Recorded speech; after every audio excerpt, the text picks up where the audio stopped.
Salve, salve, guerrilha! Tudo bem com vocês? Espero que esteja tudo bem. Comigo está tudo mais ou menos, né? Tudo bem, é muito difícil nesse momento. Mas a gente tá aqui segurando firme, trazendo conteúdo para vocês nesse momento, em que vamos falar de questões relacionadas à catástrofe que está acontecendo no Rio Grande do Sul. Não é um momento para festa nem para alegria, exceto dizer que a nossa queridíssima Lana tá aqui com a gente, sã e salva, e podendo trazer pra gente o que ela passou de relato, além de outras informações que a gente levantou aqui, que ela levantou, né? Eu basicamente tô aqui chupinhando o trampo da Ana, tá ligado? Bota meu nome no trabalho, então. A Ana levantou uma porrada de coisa e a gente vai preparou aqui uma live de uma forma mais cronológica, assim, mas a gente vai falar de Rio Grande do Sul. Esse é o tema hoje, tá? A gente vai falar da enchente, a gente vai falar da catástrofe do ponto de vista também econômico, a gente vai falar dos impactos que a gente tá tendo nisso. A Lana milita no NEP, então a gente vai falar disso também. Lana, o espaço é seu, se apresente, dê o seu oi e tudo mais. E a partir daí, tamo junto, tá? Que bom que você tá bem, seja muito bem-vinda novamente. Muito obrigada. Acho que vocês perceberam que o meu cenário, inclusive, é diferente, minha câmera é diferente, né? Não tinha como ser diferente neste momento, porque eu fui uma das pessoas atingidas por essa catástrofe climática que acontece não só na cidade que eu moro, que é Porto Alegre, mas praticamente em grande parte do Rio Grande do Sul, né? Porto Alegre é a cidade mais populosa que existe aqui no estado, então é óbvio que qualquer coisa que, sabe, qualquer coisa que acontecesse aqui ia impactar a vida de muitas pessoas. Mas conforme a semana foi passando, na verdade, quando estava só chovendo, até esse colapso que teve na cidade, eu tenho conversado muito com o Gui. Inclusive, ele tem sido muito meu apoio também, de falar, tipo assim, eu falo para as coisas para ele e fala, mano, surreal. E, enfim, acho que essa é a oportunidade para falar um pouco, né? Não só o que, tudo bem, muita coisa do que a gente vê sim em notícias, porque não tem como ignorar as notícias, mas alguém que tá aqui, tá vivendo o negócio e também quer expor a sua militância como sempre, né? Porque, como o Gui já falou, eu sou militante do NEP, Núcleo de Estudos da Prostituição. A gente nós somos trabalhadoras sexuais que trabalham com outras trabalhadoras sexuais para outras trabalhadoras sexuais, principalmente trabalhadoras sexuais de base. Então, tipo assim, gente que realmente está na rua ou em sala, em boate, que eu gosto de falar que não está em vulnerabilidade por conta do trabalho que exerce, mas sim por conta dessa catástrofe climática, social, e que é uma tragédia, como a gente conversou muito enquanto a gente estava fazendo meio que um roteiro para isso, uma tragédia anunciada, porque a gente tem tido avisos, né, tanto de mudanças climáticas quanto de colapso de grandes capitais por conta das mudanças climáticas há muito tempo. Não é de hoje que a gente tem anúncios que o clima está mudando, que aumenta não sei quantos graus no mar, que cada vez enche mais lugar. Então, até, né, alguns anos foi Rio de Janeiro. Acho que todo final de ano, infelizmente, acontece alguma coisa no Rio de Janeiro, porque é região montanhosa, né, Teresópolis e tudo. Petrópolis ano passado deu um problema grave. Petrópolis. Desculpa te cortar, perdão. Sim. Não, que isso, meu anjo. 2023... teve a questão de São Sebastião, né, do litoral de São Paulo, que teve muita tragédia também. 2023 também teve aqui em Porto Alegre, eu já morava aqui, inclusive, e teve uma pequena cheia na cidade, mas nada nesse parâmetro, sabe? Nada assim, que é surreal. É surreal estar vivendo por isso, sabe? Então é isso. Inclusive a live de hoje, a gente, né, tá aqui na parceria, mas eu não sei se tu vai dar alguns anúncios hoje, mas o principal anúncio que eu queria dar é que, como eu sou militante do NEP, eu tô aqui para expor também o que o NEP está passando. A nossa sede, ela fica no centro da cidade, na Rua Andradas, próximo à Rua Andradas, onde tem vários pontos turísticos da cidade, tal como a Casa Mário Quintana, que é uma casa toda rosada, assim, de cultura. E como lá encheu, não é diferente que a nossa ONG também tenha sido alagada. Não só a nossa ONG, como no mesmo andar, a gente tem, se não me engano, mais 4 ONGs, que a Somos, de apoio a pessoas LGBTQIAPN+, o GAPA, que é o grupo de apoio a pessoas soropositivas HIV/AIDS, Igualdade, que é uma ONG de apoio a pessoas trans e travestis. Então, todos nós fomos afetados, mas eu, pelo menos, tenho a possibilidade de, como eu milito no NEP, de conseguir mostrar isso para algumas pessoas. E Eu sempre agradeço de estar aqui na equipe da Rádio Guerrilha, mas para mim essa participação aqui está sendo mais do que importante, porque é a possibilidade que eu tenho de chegar em mais pessoas e falar, alguém olhe por nós, sabe? Até tá falando um pouco antes da live com o Gui, que às vezes a gente vê muito isso na internet, de gente virando e falando assim, ditado, choro de puta Deus não ouve. E realmente eu tô vendo que tá difícil, sabe? Eu recebo mensagens não só de trabalhadoras virtuais em grupos que eu tô, como trabalhadoras presenciais, como da rede do NEP, de pessoas que falam que perderam tudo. E tudo. Tipo, teve que sair às pressas de casa. Como eu falei, não que isso não tenha acontecido comigo, porque eu também meio que tive que sair às pressas e a gente vai debulhar um pouco esse assunto ao encaminhar da live. Tenso. Mas é tenso, é bizarro pensar que eu estou privilegiada nessa situação, mas que mesmo assim eu estou sofrendo, eu sou uma refugiada climática. Sim. Sabe? E a palavra refugiado, às vezes a gente pensa, nossa, os caras lá em Gaza, sabe? Em tal conflitos recentes que tiveram no Congo, por exemplo. Mas a gente não pensa que isso vai acontecer aqui com a gente, tá ligado? Sim. E o pior é que, como a gente falou, é uma tragédia que foi anunciada. Vocês que estão aí acompanhando a live, vocês já devem ter ouvido de outras pessoas, porque é o único tipo de notícia que a gente consegue ouvir durante essa última semana, mas é uma tragédia anunciada, que é uma política de extermínio de populações pobres pelo governo aqui do Rio Grande do Sul, que era PMDB até pouco tempo do estado, e agora é PSDB. E esse governo do PSDB, o segundo, se não me engano, do Eduardo Leite, tá sendo devastador. Devastador. É realmente um plano neoliberal de extermínio de pessoas pobres. E é isso, sabe? Sim. Enfim. Você é daqui de São Paulo, né, Alana? E durante muito tempo você morou aqui. Você enxerga similaridades entre essa postura do governo Eduardo Leite com a postura dos governos do PSDB aqui em São Paulo? Cara, eu enxergo muito nessa questão de... essa política neoliberal de entreguismo, né?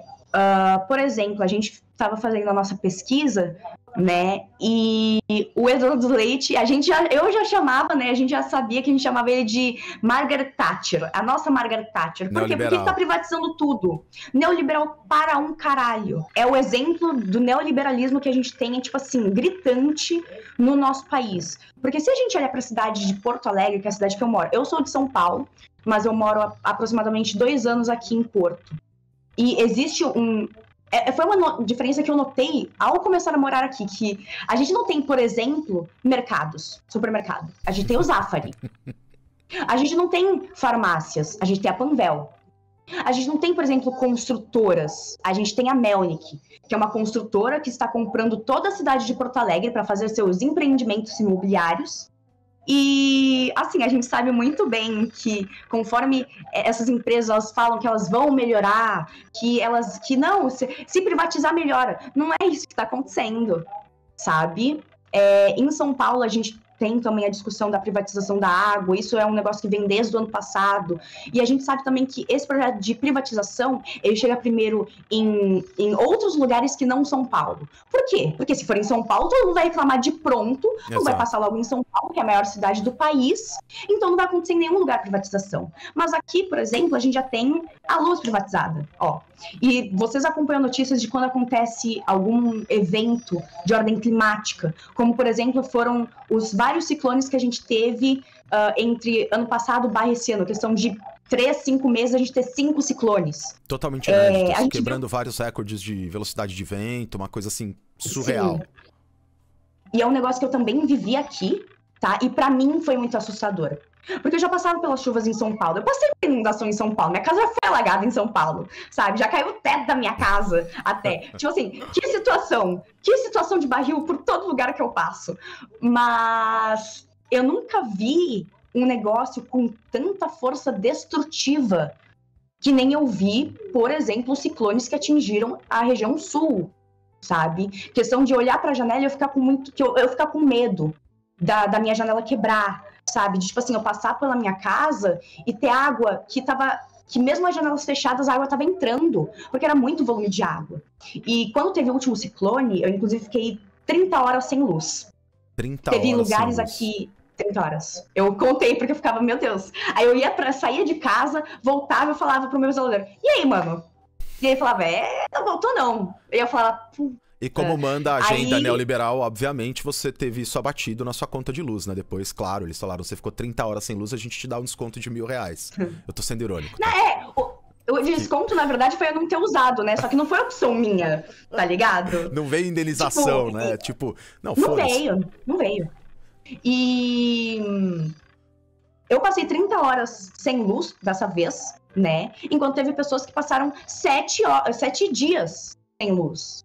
Então era um negócio absurdo. O que vocês passaram em São Paulo é o que a gente passa recorrentemente em Porto Alegre, principalmente em regiões que não são as mais nobres, sabe? Eu não moro num bairro ruim, tá? Mas se eu passei por isso em um bairro que não é considerado ruim, como eu falo que é como se fosse um Pinheiros de Porto Alegre. Imagina pessoas que estão em bairros afastados ou em municípios afastados e que dependem muito que esse acesso, que é um acesso essencial, como eu falei, né, e como a gente fala, água não é mercadoria. Uhum. Então, por que essas pessoas não têm acesso à água rapidamente? Porque existe... Aqui a água ainda não é privatizada, tá? Só que existe essa vontade para privatizar, um martelo, ainda não foi batido porque, abre aspas, não se encontrou o melhor modelo de negócios, fecha aspas. Isso a gente viu em notícia. Padrão. Né? Então, padrão. Então, quando a gente começa a pensar que esses itens de acesso essencial, eles se tornam mercadoria, a mercadoria ela pode esperar, né? Então, tipo assim, a gente vai chegar onde a gente atende, a gente vai atender onde a gente chega primeiro, assim, sabe? Tipo, é um negócio muito absurdo. Enfim, só terminando a fala que a gente tá, né, tendo, antes de continuar a live. A gente tá falando um pouco das políticas neoliberais, né? Como existe essa entrega, situação de neoliberalismo, como o Granito Rosa colocou, como essa entrega de coisas que não deveriam ser consideradas mercadoria e elas acabam sendo consideradas. Então, tipo assim, a água não é o direito de todo mundo. Só quem pode comprar pela água. Sim. Né? A luz não é direito de todo mundo. Por mais que todo mundo precise usar luz para, sei lá, pelo menos refrigerar os seus alimentos. Não, isso tem que ser uma mercadoria e você tem que pagar para ter um serviço que talvez seja de qualidade. Talvez. E, enfim, acho que a gente... talvez. E que não te dá nenhum norte, nenhum chão. Sabe... Porque quando entra em colapso... entrou em colapso. Sim, porque a gente sabe que a iniciativa privada, o que ela faz? Ela busca lucro, ela não busca atender as pessoas. Então, quando acontece uma tragédia dessas, eles não vão mais gente para atender, mais a gente para atender as pessoas que estão lá na puta que pariu para chegar água, sabe? Uhum. Não vai ver, não. Tanto que eu posso, né, falar com propriedade que tem bairros que talvez, assim, pisque a luz, mas não deixou de ficar totalmente sem luz. Sim. Sabe? Sim. E aí, tudo bem, existem questões de, porque pode ser perigoso, pipipi, popopó, mas isso tudo sendo uma tragédia anunciada, que a gente vai destrinchar um pouquinho aqui. E acho que a gente pode começar, já que o Gui já colocou na tela, a primeira coisa que é um relatório de 2015, a gente pegou isso no site da Intelset. Que já naquela época foi encomendado um relatório que se chama Brasil 2040, que ele fala sobre essas mudanças que irão, né, mas a gente já está no presente, então que estão atingindo o Brasil. Entre eles, existe também a nota, por exemplo, falando sobre piores secas no Nordeste, mas essas tragédias de enchentes já estavam anunciadas desde 2015, as cheias, o grande número de chuvas, cada vez em tempos menores. Então, por exemplo, eu em Porto Alegre, eu estava conversando com o Gui, inclusive, e eu até falei para ele, Guilherme, nossa, antes de acontecer todo esse colapso, eu falei, Guilherme, nossa, mais um dia chovendo que eu não saio de casa, né? Porque acaba não tendo muito o que tu fazer se tá chovendo na rua. Né? E ele falou, nossa, ainda. E isso era tipo todo dia. Está chovendo muito, está chovendo muito, está chovendo muito. Durante uma semana inteira não parou de chover, sabe? E assim, é óbvio que a gente sendo uma cidade que eu não sei, não digo litorânea, mas que está entre rios, né? Entre bacias, entre lagoas, é claro que isso influenciar diretamente na vida de pessoas que moram nesses lugares. Porra, eu andando na orla do Guaíba, a gente conseguia ver o rio, sabe? E, tipo assim, quando o nível aumentava, quando chovia, a gente via esse aumento. Tem uma plataforma que tu consegue andar um pouquinho assim, pelo rio Guaíba, que na verdade é meio rio, meio lago, Sei. tem características dos dois, né? E... Bicho, é muito doido que, tipo assim, a gente tava do lado do negócio, do lado, e não teve não existiu nada, sabe? Não existiu nenhuma política de melhoramento para isso. Desde 2015, durante o governo que era do Nelson Marchesan, depois foi pro Leite, Eduardo Leite, Nelson Marchesan Júnior, sendo do PMDB, e Eduardo Leite, PSDB, eles já sabiam que isso era anunciado. E o que eles resolveram fazer? Nada. Cada vez, ano que passava, menos investimento, inclusive em 2023, teve R$0 em investimento no sistema anti-enchente da cidade. E isso era uma coisa que eu vi, porque quando teve o ciclone e tudo, a cidade deu uma enchida. Só que, sabe, encheu até a Avenida Mauá, que é a avenida que fica bem, assim, ao lado do rio. E já naquela época a gente falava, poxa, as comportas tem comporta enferrujada, sabe? Então, bizarro. Desde 2015 a gente tendo isso, passa o governo Nelson Marchesan, passa Eduardo Leite, que é a nossa Margaret Thatcher, que está entregando toda a cidade para iniciativa privada. Existiu, por exemplo, a concessão, né, a privatização, vamos falar assim, do Cais Mauá. O Cais Mauá foi feito um leilão com uma empresa única, para cuidar do Cais Mauá, para revitalizar. E teve até gente do Partido Novo, um tal de Felipe alguma coisa, não vou me lembrar o nome agora, que queria derrubar o muro. Sim. Né? Mas enfim, voltando um pouquinho para essa questão da tragédia meio anunciada. Só deixa eu também pegar, porque meu computador desligou e eu tinha um roteiro aqui. Tá, pega aí, então... de boa. Tem uma coisa que eu acho importante só de mencionar, Lana, que enquanto você pega aí, que eu acho que o fato disso, assim, num primeiro momento, chegar como um relatório do governo federal, a pedido do governo federal, essa informação chega nos governadores e a escolha deles por engavetar, acho que também revela um traço muito grande dessa política neoliberal, né? Que a gente não vai ouvir as pesquisas estatais ou o que vem do Estado de alguma forma, Sim. porque a gente sabe que fazendo algo que pode até ir contra essa pesquisa, a gente vai conseguir tirar uma grana maior, a gente vai conseguir ajudar, assim, mais empresas, empresários, etc. De outros locais que queiram fazer doações, possam fazer essas doações também, ajudando o comércio local, que está impactado. Porque, na verdade, quando você tem um volume tão grande de doações físicas chegando ao Estado, há um receio sobre o impacto que isso terá no comércio local. Que a gente sabe que vai para a mão de pouquíssimas pessoas. Então, isso reforça, de certa forma, esse monopólio que existe dentro da cidade, porque não se abre a discussão, né? Dentro do Estado, porque não se abre a discussão. Chega o relatório, mas não é uma medida que tem que ser tomada. A coisa é vista como a gente pode escolher. Sim, é isso. Por exemplo, a privatização, né, essa concessão do Cais Mauá, foi uma empresa. E, sinceramente, assim, e o pior é que quando a gente pesquisa notícias, fala que uma empresa, no máximo, né, tipo, só fala isso. A gente não sabe quem é a empresa, a gente não sabe quem são os donos. A gente tava conversando, eu e o Gui, antes da live, e é doido, porque ele me perguntou, tipo, pô, essa Melnick, esse Zafari e tal, que são empresas que eles estão se empossando totalmente de Porto Alegre. Eu não sei quem são os donos, sabe? E você falando dessa falta, é isso, dessa negligência. Porque, inclusive, teve uma parceira minha que mora em Porto, ela me ofereceu casa para ficar, e ela fez um post que eu compartilhei no Instagram falando: negligência não é tragédia. Já se sabia que isso ia acontecer. E o que aconteceu no estado do Rio Grande do Sul nesse meio tempo? A gente sabe que a questão do Rio Grande do Sul, que é uma área que existe muito agronegócio, né?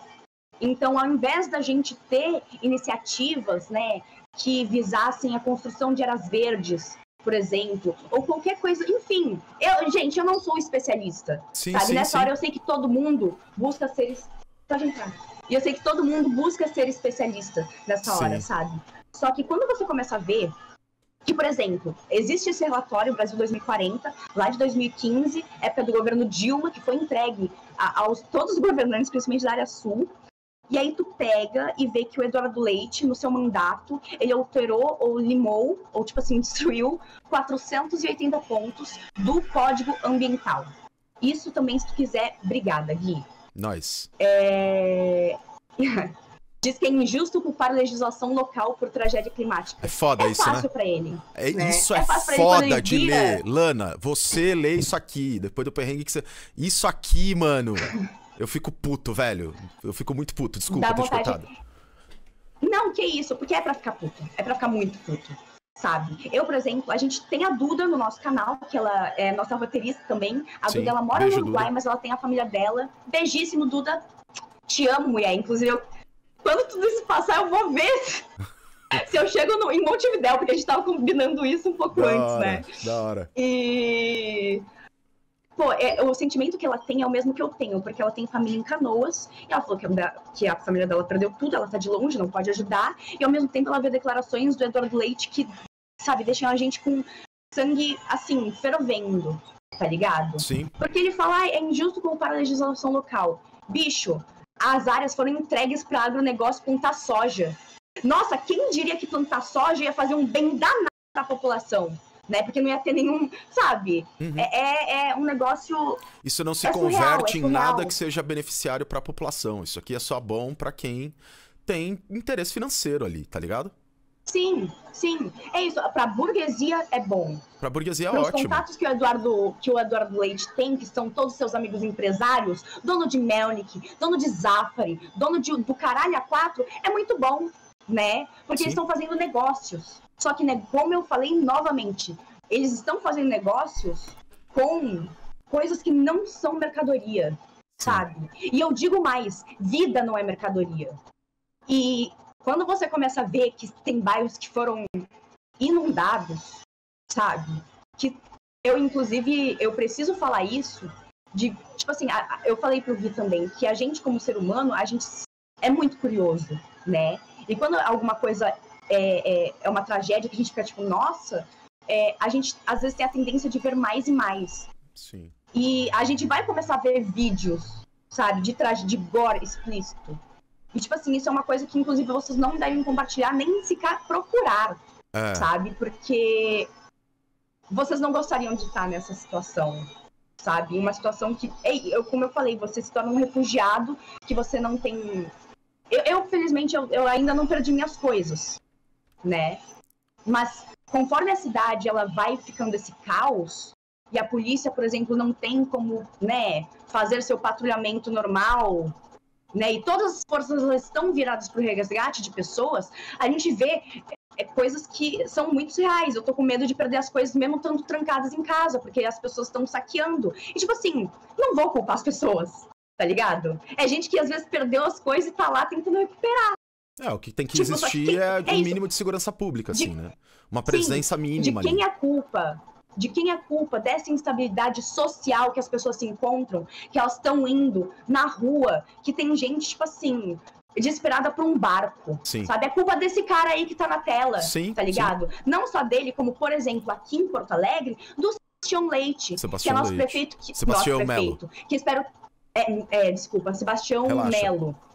Aqui no caso é sobre o que você tinha falado antes, só pra mostrar. Esse é o imbecil, tá, gente? Que falou pra derrubar o muro. Exatamente. Do novo. Esse muro aqui, Lana, fala pra gente um pouquinho. Esse foi o muro erguido lá numa enchente lá de 1940, um negócio assim, né? Em 1941, vocês já devem saber do tanto que estão falando na TV, mas teve uma enchente histórica em que a cidade ficou tão alagada quanto agora. Né? Sinceramente, eu não vi também fotos de comparação, porque neste momento eu às vezes não quero, sabe, consumir tanto esse tipo de coisa visual, mas ainda preciso estar informada. E este muro ele foi construído justamente como uma iniciativa, um sistema que era chamado de anti-enchentes, né? Esse muro protege nós da cheia do Rio Guaíba.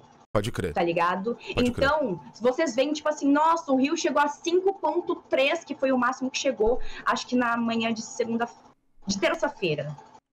Aliás, deixa eu deixar no muro aqui. Terça-feira que eu ainda tava em Porto Alegre. Certo. Né? Que eu saí de Porto Alegre. Depois conto esse rolê pra vocês também, que o Gui ouviu e ele falou que foi surreal demais da conta. Nossa, muito surreal, assim, velho. Apocalipse zumbi. Gente, não, meu Deus do céu.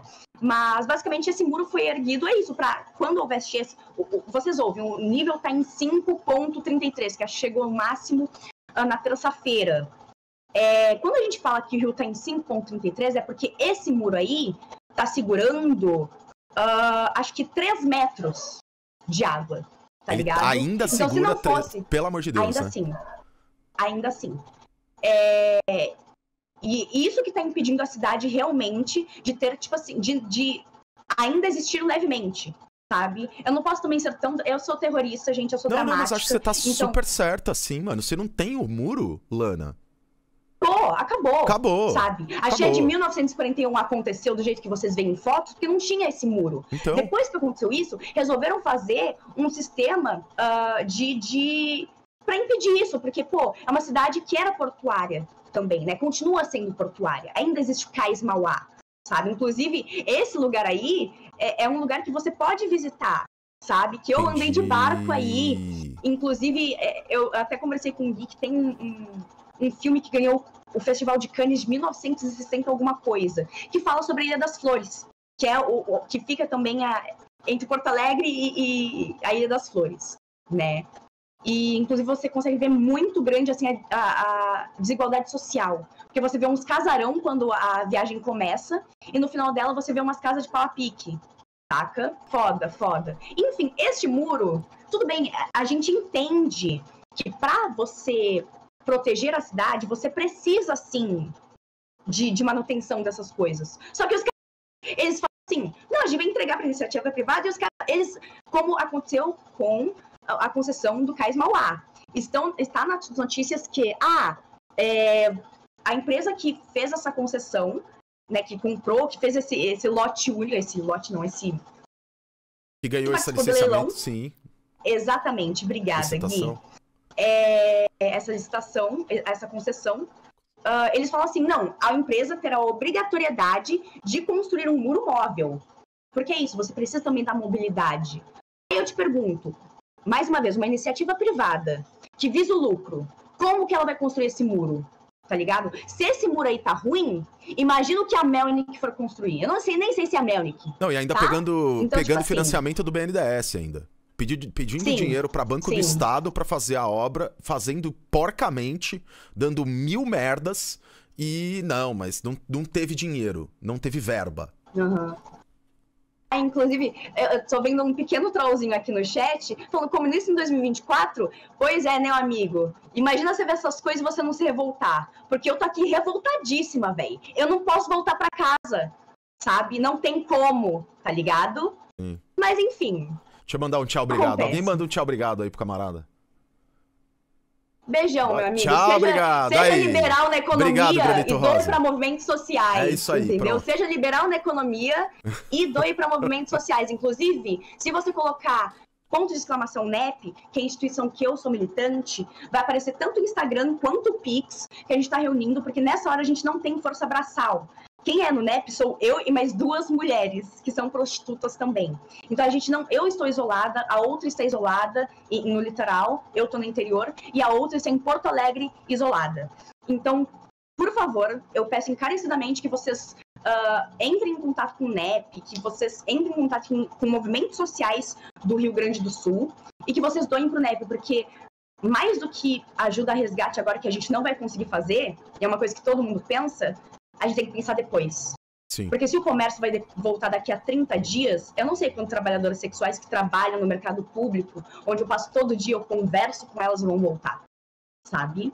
Eu não sei quantas pessoas que estão ali na Borges de Medeiros, que também é outro ponto de prostituição, sabe?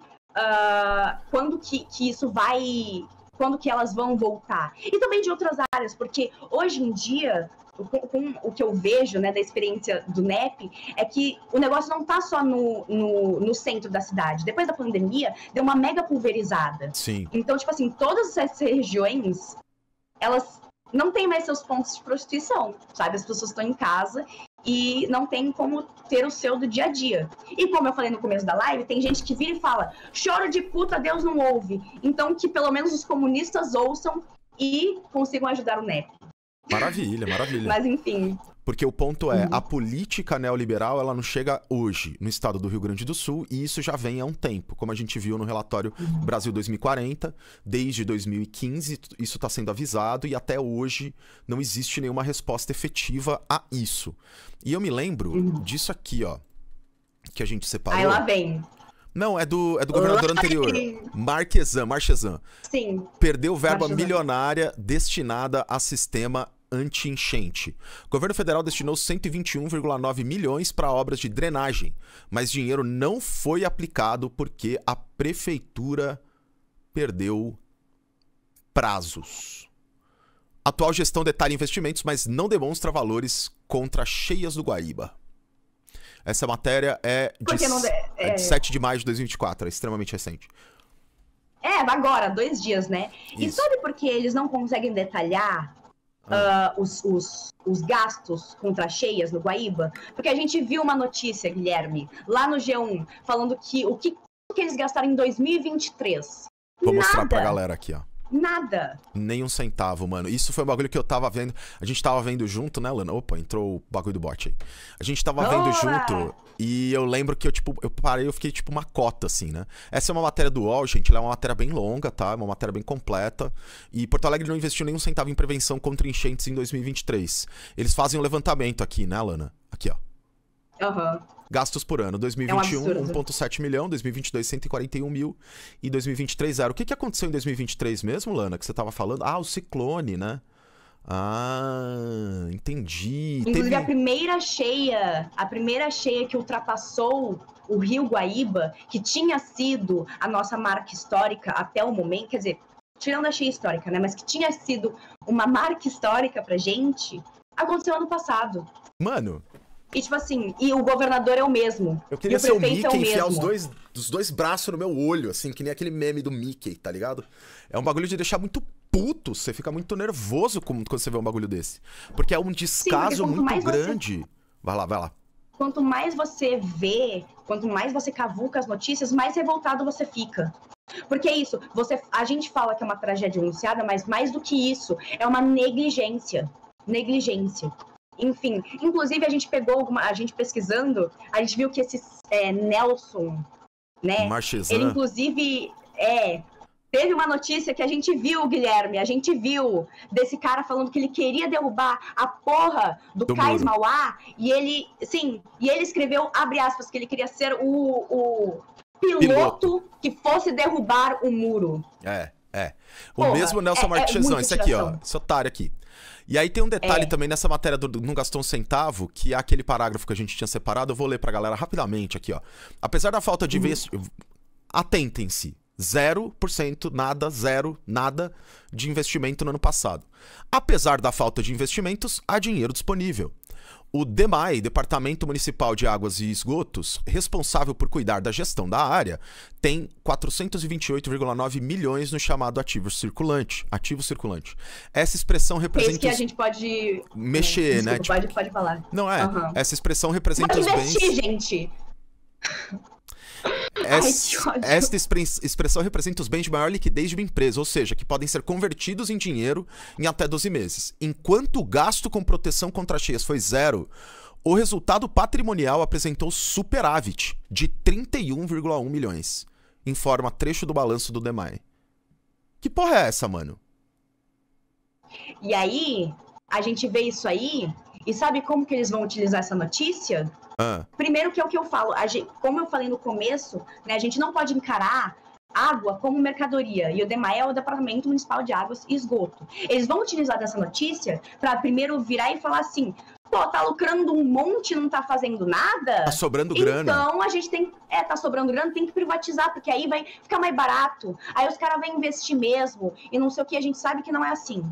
Se o serviço está ruim, Agora vai ser muito, muito pior se ele for privatizado, cara. Sim, e aí eu acabei pesquisando um pouquinho essa questão do DEMAI, até um pouco do DEMAI não ter conseguido tanto assim ser ativo, enfim, não vou saber usar as expressões corretas neste momento. De boa. Mas é muito porque a política é um grande xadrez, né, em que os caras eles escolhem as peças que eles querem ou que eles não querem. Então antes o DEMAI ele era outro departamento que era conjunto, aí foi separado, e aí fica nessa inconstância, sabe? E é isso, a gente só vê a necessidade de ter uma atenção quando acontece alguma coisa. Pois é. Né?